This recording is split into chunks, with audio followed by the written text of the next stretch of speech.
স্বাগত বন্ধুরা, মিনুর গপ্পসপ্পর চ্যানেলে আজ শোনাব রবীন্দ্রনাথ ঠাকুরের গল্পগুচ্ছের গল্প থেকে ডালিয়া গল্পটি। ভূমিকা: পরাজিত শাহ সুজা ঔরঙ্গজেবের ভয়ে পলায়ন করিয়া আরাকান রাজের আতিথ্য গ্রহণ করেন। সঙ্গে ৩ সুন্দরী কন্যা ছিল। আরাকান রাজের ইচ্ছা হয় রাজপুত্রদের সহিত তাহাদের বিবাহ দেন। সেই প্রস্তাবে শাহ সুজা নিতান্ত অসন্তোষ প্রকাশ করাতে একদিন রাজার আদেশে তাহাকে ছলক্রমে নৌকা যোগে নদী মধ্যে লইয়া নৌকা ডুবাইয়া দেবার চেষ্টা করা হয়। সেই বিপদের সময় কনিষ্ঠা বালিকা আমিনাকে পিতা স্বয়ং নদী মধ্যে নিক্ষেপ করেন। জ্যেষ্ঠা কন্যা আত্মহত্যা করিয়া মরে এবং সুজার একটি বিশ্বাসী কর্মচারী রহমত আলী জুলিখাকে লইয়া সাঁতার দিয়া পালায় এবং সুজা যুদ্ধ করিতে করিতে মরেন। আমিনা খরস্রোতে প্রবাহিত হইয়া দৈবক্রমে অনতিবিলম্বে এক ধীবরের জালে উদ্ধৃত হয় এবং তাহারই গৃহে পালিত হইয়া বড় হইয়া ওঠে। ইতিমধ্যে বৃদ্ধ রাজার মৃত্যু হইয়াছে এবং যুবরাজ রাজ্যে অভিষিক্ত হইয়াছেন। প্রথম পরিচ্ছেদ। একদিন সকালে বৃদ্ধ ধীবর আসিয়া আমিনাকে ভৎসনা করিয়া কহিল, তিন্নি। ধীবর আরাকান ভাষায় আমিনার নতুন নামকরণ করিয়াছিল। তিন্নি, আজ সকালে তোর হইল কি? কাজকর্মে যে একেবারে হাত লাগাস নাই। আমার নতুন জালে আঠা দেয়া হয় নাই। আমার নৌকো। আমিনা ধীবরের কাছে আসিয়া আদর করিয়া কহিল, বুড়া, আজ আমার দিদি আসিয়াছেন, তাই আজ ছুটি। তোর আবার দিদিকে রে তিন্নি? জুলিখা কোথা হইতে বাহির হইয়া আসিয়া কহিল, আমি। বৃদ্ধ অবাক হইয়া গেল। তারপর জুলিখার অনেক কাছে আসিয়া ভালো করিয়া তাহার মুখ নিরীক্ষণ করিয়া দেখিল। খপ করিয়া জিজ্ঞাসা করিল, তুই কাজকাম কিছু জানিস? আমিনা কহিল, বুড়া, দিদির হইয়া আমি কাজ করিয়া দিব, দিদি কাজ করিতে পারিবে না। বৃদ্ধ কিয়ৎক্ষণ ভাবিয়া জিজ্ঞাসা করিল, তুই থাকিবি কোথায়? জুলিখা বলিল, আমিনার কাছে। বৃদ্ধ ভাবিল, এও তো বিষম বিপদ। জিজ্ঞাসা করিল, খাইবি কি? জুলিখা বলিল, তাহার উপায় আছে, বলিয়া অবজ্ঞাভরে ধীবরের সম্মুখে একটা স্বর্ণমুদ্রা ফেলিয়া দিল। আমিনা সেটা কুড়াইয়া ধীবরের হাতে তুলিয়া দিয়া চুপি চুপি কহিল, বুড়া, আর কোনো কথা কহিস না, তুই কাজে যা, বেলা হইয়াছে। জুলিখা ছদ্মবেশে নানা স্থানে ভ্রমণ করিয়া অবশেষে আমিনার সন্ধান পাইয়া কি করিয়া ধীবরের কুটিরে আসিয়া উপস্থিত হইয়াছে। সে সমস্ত কথা বলিতে গেলে দ্বিতীয় আর একটি কাহিনী হইয়া পড়ে। তাহার রক্ষাকর্তা রহমত শেখ ছদ্মনামে আরাকান রাজসভায় কাজ করিতেছে। দ্বিতীয় পরিচ্ছেদ। ছোট নদীটি বহিয়া যাইতেছিল এবং প্রথম গ্রীষ্মের শীতল প্রভাতবায়ুতে কৈলু গাছের রক্তবর্ণ পুষ্পমঞ্জরি হইতে ফুল ঝরিয়া পড়িতেছিল। গাছের তলায় বসিয়া জুলিখা আমিনাকে কহিল, ঈশ্বর যে আমাদের 2 ভগ্নীকে মৃত্যুর হাত হইতে রক্ষা করিয়াছেন, সে কেবল পিতার হত্যার প্রতিশোধ লইবার জন্য, নহিলে আর তো কোনো কারণ খুঁজিয়া পাই না। আমিনা নদীর পরপারে সর্বাপেক্ষা দূরবর্তী, সর্বাপেক্ষা ছায়াময় বনশ্রেণীর দিকে দৃষ্টি মেলিয়া ধীরে ধীরে কহিল, দিদি, আর ওসব কথা বলিস নে ভাই। আমার এই পৃথিবীটা একরকম বেশ লাগিতেছে। মরিতে চায় তো পুরুষগুলো কাটাকাটি করিয়া মুরুগকে। আমার এখানে কোনো দুঃখ নাই। জুলিখা বলিল, ছি ছি আমিনা, তুই কি শাহজাদার ঘরের মেয়ে? কোথায় দিল্লির সিংহাসন আর কোথায় আরাকানের ধীবরের কুটির? আমিনা হাসিয়া কহিল, দিদি, দিল্লির সিংহাসনের চেয়ে আমার বুড়ার এই কুটির এবং এই কৈলু গাছের ছায়া যদি কোনো বালিকার বেশি ভালো লাগে, তাহাতে দিল্লির সিংহাসন এক বিন্দু অশ্রুপাত করিবে না। জুলিখা কতকটা আনমনে কতকটা আমিনাকে কহিল, তা তোকে দোষ দেয়া যায় না, তুই তখন নিতান্ত ছোট ছিলি। কিন্তু একবার ভাবিয়া দেখ, পিতা তোকে সবচেয়ে বেশি ভালোবাসিতেন বলিয়া তোকেই স্বহস্তে জলে ফেলিয়া দিয়াছিলেন। সেই পিতৃদত্ত মৃত্যুর চেয়ে এই জীবনকে বেশি প্রিয় জ্ঞান করিস না। তবে যদি প্রতিশোধ তুলিতে পারিস তবেই জীবনের অর্থ থাকে। আমি না চুপ করিয়া দূরে চাহিয়া রহিল, কিন্তু বেশ বুঝা গেল সকল কথা সত্ত্বেও বাহিরের এই বাতাস এবং গাছের ছায়া এবং আপনার নবযৌবন এবং কি একটা সুখস্মৃতি তাহাকে নিমগ্ন করিয়া রাখিয়াছিল। কিছুক্ষণ পরে একটা দীর্ঘ নিঃশ্বাস ফেলিয়া কহিল, দিদি, তুমি একটু অপেক্ষা করো ভাই, আমার ঘরের কাজ বাকি আছে, আমি না রাধিয়া দিলে বুড়া খাইতে পাইবে না। তৃতীয় পরিচ্ছেদ। জুলিখা আমিনার অবস্থা চিন্তা করিয়া ভারী বিমর্ষ হইয়া চুপ করিয়া বসিয়া রহিল। এমন সময় হঠাৎ ধূপ করিয়া একটা লম্ফের শব্দ হইল এবং পশ্চাৎ হইতে কে একজন জুলিখার চোখ টিপিয়া ধরিল। জুলিখা ত্রস্ত হইয়া কহিল, কে ও? স্বর শুনিয়া যুবক চোখ ছাড়িয়া দিয়া সম্মুখে আসিয়া দাঁড়াইল। জুলিখার মুখের দিকে চাহিয়া অম্লান বদনে কহিল, তুমি তো তিন্নি নাও। যেন জুলিখা বরাবর আপনাকে তিন্নি বলিয়া চালাইবার চেষ্টা করিতেছিল। কেবল যুবকের অসামান্য তীক্ষ্ণ বুদ্ধির কাছে সমস্ত চাতুরী প্রকাশ হইয়া পড়িয়াছে। জুলিখা বসন সংবরণ করিয়া দৃপ্তভাবে উঠিয়া দাঁড়াইয়া দুই চক্ষে অগ্নিবাণ নিক্ষেপ করিল। জিজ্ঞাসা করিল, কে তুমি? যুবক কহিল, তুমি আমাকে চেনো না, তিন্নি জানে। তিন্নি কোথায়? তিন্নি গোলযোগ শুনিয়া বাহির হইয়া আসিল। জুলিখার রোষ এবং যুবকের হতবুদ্ধি বিস্মিত মুখ দেখিয়া আমিনা উচ্চৈস্বরে হাসিয়া উঠিল। কহিল, দিদি, ওর কথায় তুমি কিছু মনে করিও না। ও কি মানুষ? ও একটা বনের মৃগ। যদি কিছু বেয়াদবি করিয়া থাকে আমি উহাকে শাসন করিয়া দেব। ডালিয়া, তুমি কি করিয়াছিলে?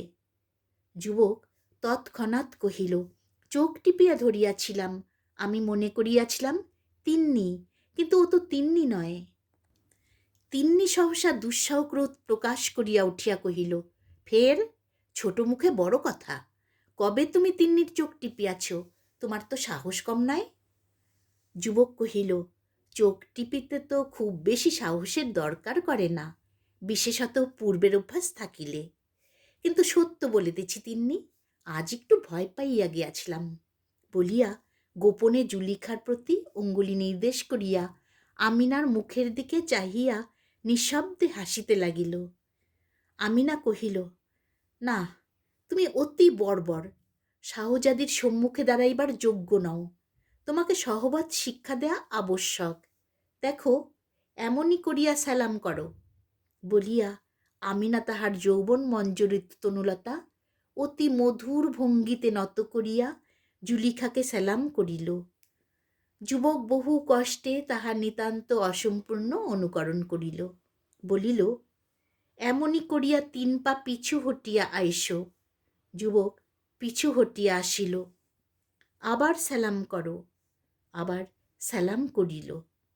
এমনই করিয়া পিছু হটাইয়া সালাম করাইয়া আমিনা যুবককে কুটিরের দ্বারের কাছে লইয়া গেল। কহিল, ঘরে প্রবেশ করো। যুবক ঘরে প্রবেশ করিল।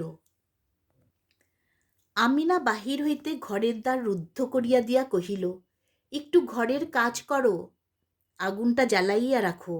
বলিয়া দিদির পাশে আসিয়া বসিল। কহিল, দিদি, রাগ করিস নে ভাই, এখানকার মানুষগুলো এই রকমের, হাড় জ্বালাতন হইয়া গেছে। কিন্তু আমিনার মুখে কিংবা ব্যবহারে তাহার লক্ষণ কিছু প্রকাশ পায় না, বরং অনেক বিষয়ে এখানকার মানুষের প্রতি তাহার কিছু অন্যায় পক্ষপাত দেখা যায়। জুলিখা যথাসাধ্য রাগ প্রকাশ করিয়া কহিল, বাস্তবিক আমিনা, তোর ব্যবহারে আমি আশ্চর্য হইয়া গেছি।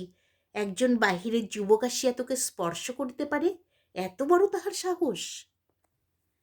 আমিনা দিদির সহিত যোগ দিয়া কহিল, দেখ দেখি বোন, যদি কোনো বাদশাহ কিংবা নবাবের ছেলে এমন ব্যবহার করিত তবে তাহাকে অপমান করিয়া দূর করিয়া দিতাম। জুলিখার ভিতরের হাসিয়া আর বাধা মানিল না। হাসিয়া উঠিয়া কহিল, সত্য করিয়া বল দেখি আমিনা, তুই যে বলিতেছিলি পৃথিবীটা তোর বড় ভালো লাগিতেছে, সে কি ওই বর্বর যুবকটার জন্য? আমিনা কহিল, তা সত্য কথা বলি দিদি, ও আমার অনেক উপকার করে। ফুলটা ফলটা পারিয়া দেয়, শিকার করিয়া আনে, একটা কিছু কাজ করিতে ডাকিলে ছুটিয়া আইসে। অনেকবার মনে করি উহাকে শাসন করিব, কিন্তু সে চেষ্টা বৃথা। যদি খুব চোখ রাঙ্গাইয়া বলি, দালিয়া, তোমার প্রতি আমি ভারী অসন্তুষ্ট হইয়াছি, দালিয়া মুখের দিকে চাহিয়া পরম কৌতুকে নিঃশব্দে হাসিতে থাকে। এদের দেশে পরিহাস বোধ করি এই রকম, দুঘা মারিলে ভারী খুশি হইয়া ওঠে। তাহাও পরীক্ষা করিয়া দেখিয়াছি। এই দেখ না, ঘরে পুরিয়াছি, বড় আনন্দে আছে। দ্বার খুলিলেই দেখিতে পাইব মুখ চক্ষু লাল করিয়া মনের সুখে আগুনে ফু দিতেছে। ইহাকে লইয়া কি করি বলতো বোন, আমি তো আর পারিয়া উঠি না। জুলিখা কহিল, আমি চেষ্টা দেখিতে পারি। আমিনা হাসিয়া মিনতি করিয়া বলিল, তোর দুটি পায়ে পড়ি বোন, ওকে আর তুই কিছু বলিস না। এমন করিয়া বলিল যেন ওই যুবকটি আমিনার একটি বড় সাধের পোষা হরিণ, এখনো তাহার বর্ণস্বভাব দূর হয় নাই। পাছে অন্য কোনো মানুষ দেখিলে ভয় পাইয়া নিরুদ্দেশ হয়, এমন আশঙ্কা আছে। এমন সময়ে ধীবর আসিয়া কহিল, আজ দালিয়া আসে নাই তিন্নি? আসিয়াছে। কোথায় গেল? সে বড় উপদ্রব করিতেছিল, তাই তাহাকে ওই ঘরে পুরিয়া রাখিয়াছি। বৃদ্ধ কিছু চিন্তান্বিত হইয়া কহিল, যদি বিরক্ত করে সহিয়া থাকিস, অল্প বয়সে অমন সকলেই দুরন্ত হইয়া থাকে, বেশি শাসন করিস না। দালিয়া কাল এক থলু দিয়া আমার কাছে 3টি মাছ লইয়াছিল। আমিনা কহিল, ভাবনা নাই বুড়া, আজ আমি তাহার কাছে 2 থলু আদায় করিয়া দেব, একটিও মাছ দিতে হইবে না।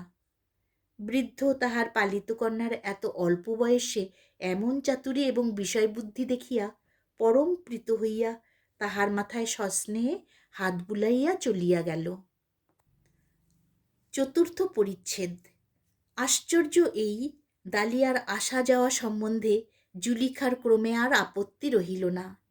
ভাবিয়া দেখিলে ইহাতে আশ্চর্য নাই, কারণ নদীর যেমন একদিকে স্রোত এবং আর একদিকে কূল, রমণীর সেইরূপ হৃদয়াবেগ এবং লোকলজ্জা। কিন্তু সভ্য সমাজের বাহিরে আরাকানের প্রান্তে এখানে লোক কোথায়? এখানে কেবল ঋতু পর্যায়ে তরু মঞ্জরিত হইতেছে এবং সম্মুখে নীলানদী বর্ষায় স্ফীত, শরতে স্বচ্ছ এবং গ্রীষ্মে ক্ষীণ হইতেছে। পাখির উচ্ছ্বসিত কণ্ঠস্বরে সমালোচনার লেশমাত্র নাই, এবং দক্ষিণ বায়ু মাঝে মাঝে পরপারের গ্রাম হইতে মানবচক্রের গুঞ্জনধ্বনি বহিয়া আনে, কিন্তু কানাকানি আনে না। পতিত অট্টালিকার উপরে ক্রমে যেমন অরণ্য জন্মে, এখানে কিছুদিন থাকিলে সেইরূপ প্রকৃতির গোপন আক্রমণে লৌকিকতার মানব নির্মিত দৃঢ় ভিত্তি ক্রমে অলক্ষিতভাবে ভাঙিয়া যায় এবং চতুর্দিকে প্রাকৃতিক জগতের সহিত সমস্ত একাকার হইয়া আসে। 2টি সমযোগ্য নরনারীর মিলন দৃশ্য দেখিতে রমণীর যেমন সুন্দর লাগে, এমন আর কিছু নয়। এত রহস্য, এত সুখ, এত অতল স্পর্শ কৌতূহলের বিষয় তাহার পক্ষে আর কিছুই হইতে পারে না। অতএব এই বর্বর কুটিরের মধ্যে নির্জন দারিদ্র্যের ছায়ায় যখন জুলিখার কুলগর্ব এবং লোকমর্যাদার ভাব আপনি শিথিল হইয়া আসিল, তখন পুষ্পিত কৈলুতর উচ্ছায়ে আমিনা এবং দালিয়ার মিলনের এই এক মনোহর খেলা দেখিতে তাহার বড় আনন্দ হইত। বোধ করি তাহারও তরুণ হৃদয়ের একটা অপরিতৃপ্ত আকাঙ্ক্ষা জাগিয়া উঠিত এবং তাহাকে সুখে দুঃখে চঞ্চল করিয়া তুলিত।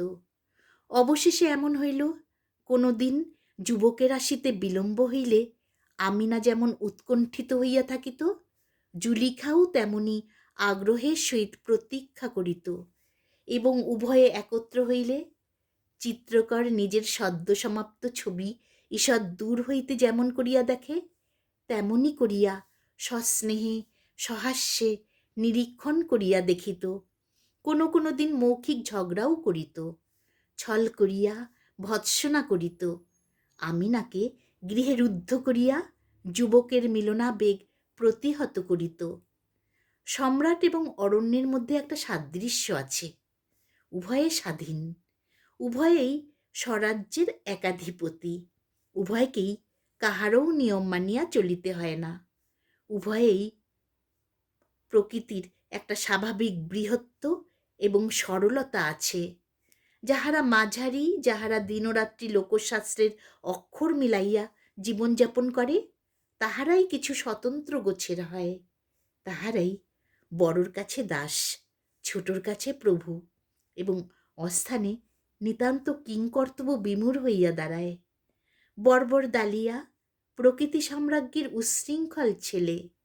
শাহজাদির কাছে কোনো সংকোচ ছিল না এবং শাহজাদিরাও তাহাকে সমকক্ষ লোক বলিয়া চিনিতে পারিত। সহাস্য, সরল, কৌতুকপ্রিয়, সকল অবস্থাতেই নির্ভীক, অসংকুচিত, তাহার চরিত্রে দারিদ্র্যের কোনো লক্ষণই ছিল না। কিন্তু এই সকল খেলার মধ্যে একবার জুলিখার হৃদয়টা হায় হায় করিয়া উঠিত, ভাবিত, সম্রাট পুত্রীর জীবনে এই কি পরিণাম। একদিন প্রাতে দালিয়া আসিবা মাত্র জুলিখা তাহার হাত চাপিয়া কহিল, দালিয়া, এখানকার রাজাকে দেখাইয়া দিতে পারো? পারি, কেন বলো তো? আমার একটা ছোড়া আছে, তাহার বুকের মধ্যে বসাইতে চাহি। প্রথমে দালিয়া কিছু আশ্চর্য হইয়া গেল, তাহার পরে জুলিখার হিংসা প্রখর মুখের দিকে চাহিয়া তাহার সমস্ত মুখ হাসিতে ভরিয়া গেল, যেন এত বড় মজার কথা সে ইতিপূর্বে কখনো শোনে নাই। যদি পরিহাস বলতো, এই বটে, রাজপুত্রীর উপযুক্ত। কোনো কথা নাই, বার্তা নাই, প্রথম আলাপেই একখানি ছোড়ার আধখানা একটা জীবন্ত রাজার বক্ষের মধ্যে চালনা করিয়া দিলে। এইরূপ অত্যন্ত অন্তরঙ্গ ব্যবহারে রাজাটা হঠাৎ কিরূপ অবাক হইয়া যায়, সেই চিত্র ক্রমাগত তাহার মনে উদিত হইয়া তাহার নিঃশব্দ কৌতুক হাসি থাকিয়া থাকিয়া উচ্চহাস্যে পরিণত হইতে লাগিল। পঞ্চম পরিচ্ছেদ। তাহার পরদিনই রহমত শেখ জুলিখাকে গোপনে পত্র লিখিল যে আরাকানের নতুন রাজা ধীবরের কুটিরে দুই ভগ্নীর সন্ধান পাইয়াছেন এবং গোপনে আমিনাকে দেখিয়া অত্যন্ত মুগ্ধ হইয়াছেন। তাহাকে বিবাহার্থে অবিলম্বে প্রাসাদে আনিবার আয়োজন করিতেছেন। প্রতিহিংসার এমন সুন্দর অবসর আর পাওয়া যাইবে না। তখন জুলিখা দৃঢ়ভাবে আমিনার হাত ধরিয়া কহিল, ঈশ্বরের ইচ্ছা স্পষ্টই দেখা যাইতেছে। আমিনা, এইবার তোর জীবনের কর্তব্য পালন করিবার সময় আসিয়াছে, এখন আর খেলা ভালো দেখায় না। দালিয়া উপস্থিত ছিল। আমিনা তাহার মুখের দিকে চাহিল, দেখিল সে সকৌতুকে হাসিতেছে। আমিনা তাহার হাসি দেখিয়া মর্মাহত হইয়া কহিল, জানো দালিয়া, আমি রাজবধূ হইতে যাইতেছি। দালিয়া বলিল, সে তো বেশিক্ষণের জন্যে নয়। আমিনা পীড়িত বিস্মিত চিত্তে মনে মনে ভাবিল, বাস্তবিকই এ বনের মৃগ, এর সঙ্গে মানুষের মতো ব্যবহার করা আমারই পাগলামি। আমিনা দালিয়াকে আর একটু সচেতন করিয়া তুলিবার জন্য কহিল, রাজাকে মারিয়া আর কি আমি ফিরিব? দালিয়া কথাটা সঙ্গত জ্ঞান করিয়া কহিল, ফেরা কঠিন বটে। আমিনার সমস্ত অন্তরাত্মা একেবারে ম্লান হইয়া গেল। জুলিখার দিকে ফিরিয়া নিঃশ্বাস ফেলিয়া কহিল, দিদি, আমি প্রস্তুত আছি। এবং দালিয়ার দিকে ফিরিয়া বিদ্ধ অন্তরে পরিহাসের ভান করিয়া কহিল, রানী হইয়াই আমি প্রথমে তোমাকে রাজার বিরুদ্ধে ষড়যন্ত্রে যোগ দেওয়ার অপরাধে শাস্তি দেব, তারপরে আর যাহা করিতে হয় করিব। শুনিয়া দালিয়া বিশেষ কৌতুক বোধ করিল, যেন প্রস্তাবটা কার্যে পরিণত হইলে তাহার মধ্যে অনেকটা আমোদের বিষয় আছে। ষষ্ঠ পরিচ্ছেদ। অশ্বারোহী, পদাতিক, নিশান, হস্তি, বাদ্য এবং আলোকে ধীবরের ঘর দুয়ার ভাঙিয়া পরিবার্য হইল। রাজপ্রাসাদ হইতে স্বর্ণমণ্ডিত 2 শিবিকা আসিয়াছে। আমিনা জুলিখার হাত হইতে ছুরিখানি লইল। তাহার হস্তিদন্ত নির্মিত কারুকার্য অনেকক্ষণ ধরিয়া দেখিল। তাহার পর বসন উদ্ঘাটন করিয়া নিজের বক্ষের উপর একবার ধার পরীক্ষা করিয়া দেখিল। জীবন মুকুলের বৃন্তের কাছে ছুরিটি একবার স্পর্শ করিল, আবার সেটি খাপের মধ্যে পুরিয়া বসনের মধ্যে লুকাইয়া রাখিল। একান্ত ইচ্ছা ছিল এই মরণযাত্রার পূর্বে একবার দালিয়ার সহিত দেখা হয়, কিন্তু কাল হইতে সে নিরুদ্দেশ। দালিয়া সেই যে হাসিতেছিল, তাহার ভিতরে কি অভিমানের জ্বালা প্রচ্ছন্ন ছিল? শিবিকায় উঠিবার পূর্বে আমিনা তাহার বাল্যকালের আশ্রয়টি অশ্রু জলের ভিতর হইতে একবার দেখিল। তাহার সেই ঘরের গাছ, তাহার সেই ঘরের নদী। ধীবরের হাত ধরিয়া বাষ্পরুদ্ধ কম্পিত স্বরে কহিল, বুড়া, তবে চলিলাম। তিন্নি গেলে তোর ঘরকন্যা কে দেখিবে? বুড়া একেবারে বালকের মতো কাঁদিয়া উঠিল। আমিনা কহিল, বুড়া, যদি দালিয়া আর এখানে আসে, তাহাকে এই আংটি দিও, বলিও তিন্নি যাইবার সময় দিয়া গেছে। এই বলিয়াই দ্রুত শিবিকায় উঠিয়া পড়িল। মহা সমারোহে শিবিকা চলিয়া গেল। আমিনার কুটির, নদী তীর, কৈলু তরুতল অন্ধকার নিস্তব্ধ জনশূন্য হইয়া গেল। যথাকালে শিবিকাদ্বয় তরুণদ্বার অতিক্রম করিয়া অন্তঃপুরে প্রবেশ করিল। 2 ভগ্নী শিবিকা ত্যাগ করিয়া বাহিরে আসিল। আমিনার মুখে হাসি নাই, চোখেও অশ্রুচিহ্ন নাই। জুলিখার মুখ বিবর্ণ। কর্তব্য যখন দূরে ছিল, ততক্ষণ তাহার উৎসাহের তীব্রতা ছিল। এখন সে কম্পিত হৃদয়ে ব্যাকুল স্নেহে আমিনাকে আলিঙ্গন করিয়া ধরিল। মনে মনে কহিল, নবপ্রেমের বৃন্ত হইতে ছিন্ন করিয়া এই ফুটন্ত ফুলটিকে কোন রক্তস্রোতে ভাসাইতে যাইতেছি। কিন্তু তখন আর ভাবিবার সময় নাই। পরিচারিকাদের দ্বারা নীত হইয়া শত সহস্র প্রদীপের অনিমেষ তীব্র দৃষ্টির মধ্যে দিয়া 2 ভগিনী স্বপ্নাহতের মতো চলিতে লাগিল। অবশেষে বাসর ঘরের দ্বারের কাছে মুহূর্তের জন্যে থামিয়া আমিনা জুলিখাকে কহিল, দিদি। জুলিখা আমিনাকে গাঢ় আলিঙ্গনে বাঁধিয়া চুম্বন করিল। উভয়ে ধীরে ধীরে ঘরে প্রবেশ করিল।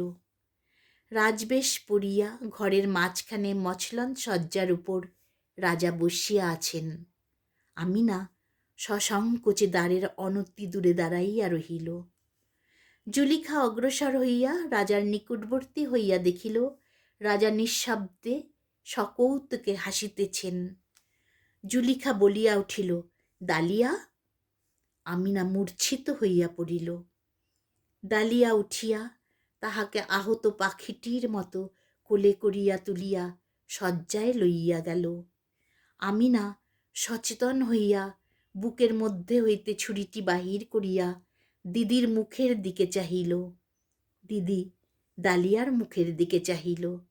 দালিয়া চুপ করিয়া হাস্যমুখে উভয়ের প্রতি চাহিয়া রহিল। ছুরিও তাহার খাপের মধ্যে হইতে একটুখানি মুখ বাহির করিয়া এই রঙ্গ দেখিয়া ঝিকমিক করিয়া হাসিতে লাগিল।